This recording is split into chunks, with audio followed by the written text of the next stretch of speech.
नमस्कार, मैं हूं आपके साथ हिमानी नैथानी और आज शाम 6 बजे के इस बुलेटिन की शुरुआत हम बड़ी खबर के साथ करेंगे और एक बड़े मेहमान के साथ करेंगे जो इस वक्त हमारे साथ जुड़ चुके हैं। आम आदमी पार्टी के सांसद संजय सिंह, बहुत बहुत स्वागत है संजय जी आपका। चुनावी बिगुल बच चुका है, आज डेट शीट भी आ गई है कि कब पोलिंग होनी है और कब नतीजे। नमस्कार, आपके दर्शकों को नमस्कार जी नमस्कार। लेकिन सबसे पहले मैं आप पर इसी प्रेस कॉन्फ्रेंस में, जो आज प्रेस कॉन्फ्रेंस में जवाब दिए गए उन तमाम सवालों के भी जो आप लगातार उठाते रहे, वोटर लिस्ट से लेकर वो तमाम मुद्दे, उन पर आपकी पहली प्रतिक्रिया चाहूंगी।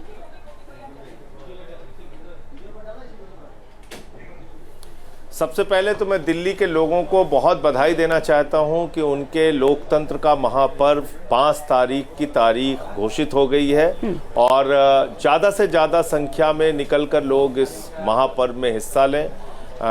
जो आम आदमी पार्टी का प्रश्न है कि हमने दिल्ली के अंदर जो काम किया है वो लोगों तक पहुंचाया है, चुनाव मैदान में है हम लोग, और हमारी एक एक चीज पे नज़र थी, तो वोटर लिस्ट पे भी नज़र थी। वोटर लिस्ट में जो गड़बड़ी थी उसको हमने चुनाव आयोग को भी बताया और जिला निर्वाचन अधिकारी महोदय को भी बताया।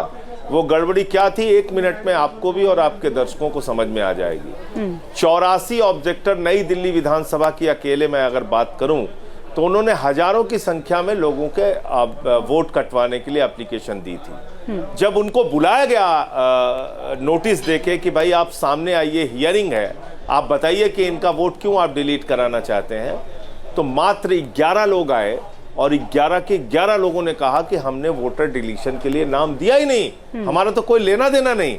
तो ये एक चुनावी घोटाला है कि नहीं है, और घोस्ट ऑब्जेक्टर बना के लोगों के नाम कटवाने का अभियान है कि नहीं है। तो इसलिए हमने वो शिकायत चुनाव आयोग से भी की थी और जिला निर्वाचन अधिकारी से भी की थी। लेकिन संजय जी वो कह रहे हैं कि आप झूठ के गुब्बारे उड़ा रहे हैं और ये तो हो ही नहीं सकता। पार्टीज को लड़ना है, उन्होंने कहा हम शिकायत तो नहीं, हाँ उन्होंने कहा ये हो ही नहीं सकता, आप बरगला रखे हैं, आप झूठ के गुब्बारे उड़ा रहे हैं। फिर से रिपीट कीजिए। चुनाव आयोग द्वारा आज ये कहा गया कि झूठ के गुब्बारे उड़ा रहे हैं। के साथ रखा, हाँ आपके हमने तो सारे साक्ष्य आपके सामने रखे, उन वोटर्स को भी आपके सामने लेके आए जिन लोगों ने कहा कि हम 40 साल से यहाँ पे रह रहे हैं। आप दूसरों को छोड़ दीजिए, मेरी पत्नी का नाम काटने के लिए जिस महिला की तरफ से एप्लीकेशन दी गई, उस महिला ने कहा कि हम तो जानते ही नहीं इन लोगों को, तो हम क्यों नाम इनका वोट कटवाने के लिए देंगे जी। तो ये एक घोस्ट ऑब्जेक्टर तैयार करके, भूत ऑब्जेक्टर तैयार करके आप लोगों के अगर नाम कटवाने का प्रयास कर रहे हैं तो उसकी शिकायत तो हम करेंगे और करना भी चाहिए, एक पॉलिटिकल पार्टी के तौर पे भी और एक जागरूक नागरिक के तौर पे भी। ठीक है, इससे इतर संजय जी, आपने बीजेपी को चैलेंज दिया है कि आप सीएम हाउस मीडिया को दिखाने के लिए तैयार हैं और आप चाहते हैं कि बीजेपी भी पीएम हाउस को मीडिया के लिए खोल दिए। ऐसा क्या दिखाने वाले हैं अब आप मीडिया को?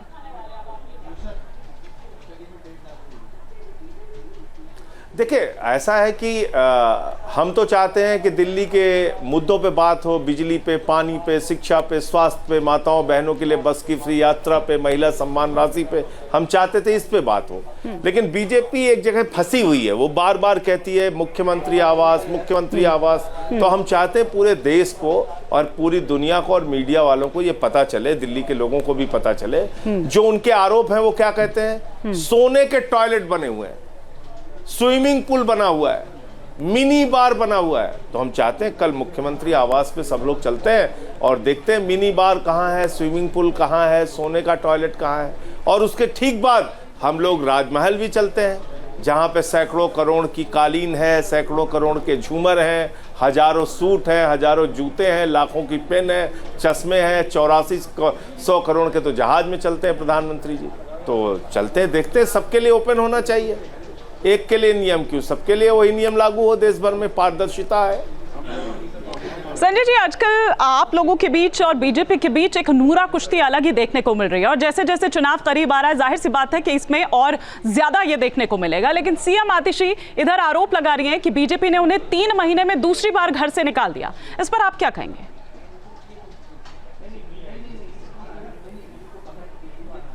देखिए, मुझे लगता है कि ये बहुत शर्मनाक है कि आप एक मुख्यमंत्री का सामान पहले बाहर करवाते हैं, उसके बाद फिर उसको अलॉट करते हैं वो मकान, फिर उसके बाद उसका अलॉटमेंट कैंसिल करते हैं। क्या संदेश देना चाह रहे हैं आप? एक प्रचंड बहुमत की सरकार की मुख्यमंत्री का आवास 3 महीने में आप 2 बार कैंसिल कर चुके हैं। इससे क्या संदेश देना चाहते हैं आप? चलिए खैर, वो भी कोई मुद्दा नहीं, हमने तो कह दिया कि हम कहीं से भी काम कर लेंगे लोगों के लिए जी। लेकिन आप लोगों की जिंदगी की दुश्वारियों पे बातचीत कीजिए। जिस तरीके से आज लोग पेट्रोल डीजल की महंगाई झेल रहे हैं, जिस तरीके से हर चीज़ पे जीएसटी बढ़ाई जा रही है, जिस तरीके से बेरोजगारी बढ़ रही है, लाठियों से पीटा जा रहा है नौजवानों को, आप किसान के मुद्दे पे बात कीजिए, जो जिंदगी की लोगों की तकलीफें हैं उस पर बात कीजिए। उस पर तो करती नहीं बात कोई बीजेपी। ठीक है, आपने कहा गाली दे रहे हैं, कभी प्रियंका गांधी को गाली दे रहे हैं, कभी आतिशी को गाली दे रहे हैं। ठीक है, आपने कहा कि ये मुद्दा नहीं, लेकिन क्या शीश महल मुद्दा है? क्योंकि सीएम आवास जिसे बीजेपी शीश महल का नाम दे रही है, आपको लगता है कि इन चुनावों में वो उसे एक चुनावी मुद्दा जिस तरह से बना रही है वो चुनावी मुद्दा बनेगा, लोगों पर भी उस तरह का प्रभाव जाएगा?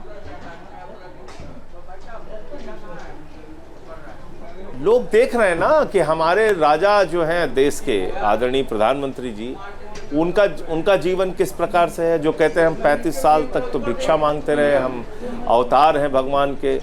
तो लोग इस बात को भी देख रहे हैं कि भ्रष्टाचार के खिलाफ बीजेपी वाले बोलते हैं और सारे भ्रष्टाचारियों को अपने साथ मिला लेते हैं, चाहे वो शुभेंदु अधिकारी हो, मुकुल राय हो, हेमंत विश्व शर्मा हो, छगन भुजबल हो, हसन मुशर्रफ हो, अजीत पवार हो, येदुरप्पा हो, जनार्दन रेड्डी हो। देश भर के चुनिंदा जितने भी भ्रष्टाचारी हैं सब आज बीजेपी के साथ हैं। तो लोग इस बात को देख रहे हैं ना कि आप गैर मुद्दे को मुद्दा बनाना चाहते हैं। आप शिक्षा पे अगर बात करें, लोग आपकी बात सुनेंगे।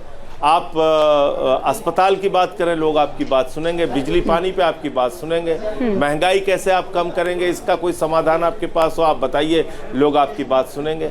आप एक गैर मुद्दे को मुद्दा बनाना चाहते हैं। मुझे लगता नहीं कि इसमें कोई बीजेपी को सफलता मिलेगी। भ्रष्टाचार को बीजेपी मुद्दा बना रही है। बीजेपी ये भी कहती है कि आपने ना तो प्रदूषण कम किया और ना ही यमुना की सफाई की। इस पर आप क्या कहेंगे? क्योंकि खुद केजरीवाल भी इस बात को मान रहे हैं और वो माफी भी मांग रहे हैं इस चीज के लिए।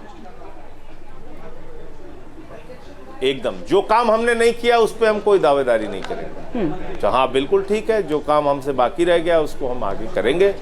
और उसका कारण कोरोना की महामारी भी बताया, और किस तरह से 2 साल हम लोगों को परेशान किया गया वो भी सबने देखा है। तो जो काम हमने नहीं किया है, हम उस पर ज़बरदस्ती की दावेदारी नहीं करेंगे।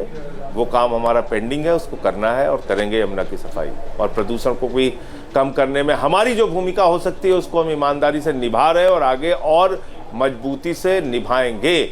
लेकिन अब इस बात की गारंटी हम नहीं ले सकते कि हरियाणा हमारे साथ क्या करेगा, केंद्र सरकार हमारे साथ क्या करेगा, क्योंकि याद रखिए इसमें 4 लोग हैं और चारों के कामों की निष्पक्ष समीक्षा होनी चाहिए, खुले मंच से समीक्षा होनी चाहिए। केंद्र सरकार, दिल्ली सरकार, हरियाणा सरकार, पंजाब सरकार, जब तक ये चारों सरकारें मिलकर काम नहीं करेंगी, प्रदूषण की समस्या का समाधान नहीं हो सकता। कोई झूठी बातें आपके सामने करूंगा, उससे कोई फायदा नहीं। सबको मिलकर काम करना पड़ेगा। कितने सिंसियर है वो बताएं। हमने तो दिखाया था कि पंजाब में पराली जलने की घटनाओं में कमी आई है, हरियाणा में पराली जलने की घटनाओं में वृद्धि हुई है। चलिए, तो अगर ये आप कोई सहयोग नहीं करना चाहते और फिर चाहते हैं कि नहीं हमको सिर्फ आरोप लगाना है, वो कोई स्वीकार नहीं करेगा। चलिए, तो ये तो मुद्दा वो है जो बीजेपी उठा रही है, आप उसको एक्सेप्ट भी कर रहे हैं कहीं और बता भी रहे हैं, मान भी रहे हैं। आपके हिसाब से लेकिन इस चुनाव का सबसे बड़ा मुद्दा क्या है?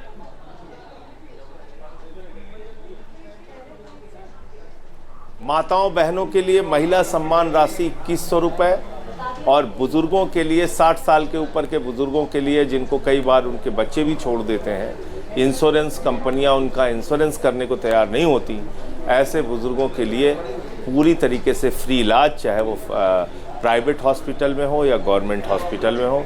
ये 2 बड़ा मुद्दा है जो लोगों तक पहुंचाने में हम सफल रहे हैं। और आप देखिएगा चुनाव परिणाम जब आएगा तो बड़ी संख्या में इस बार दिल्ली के लोग जैसे उन्होंने 15 और 20 में वोट दिया, 25 में भी वोट देंगे।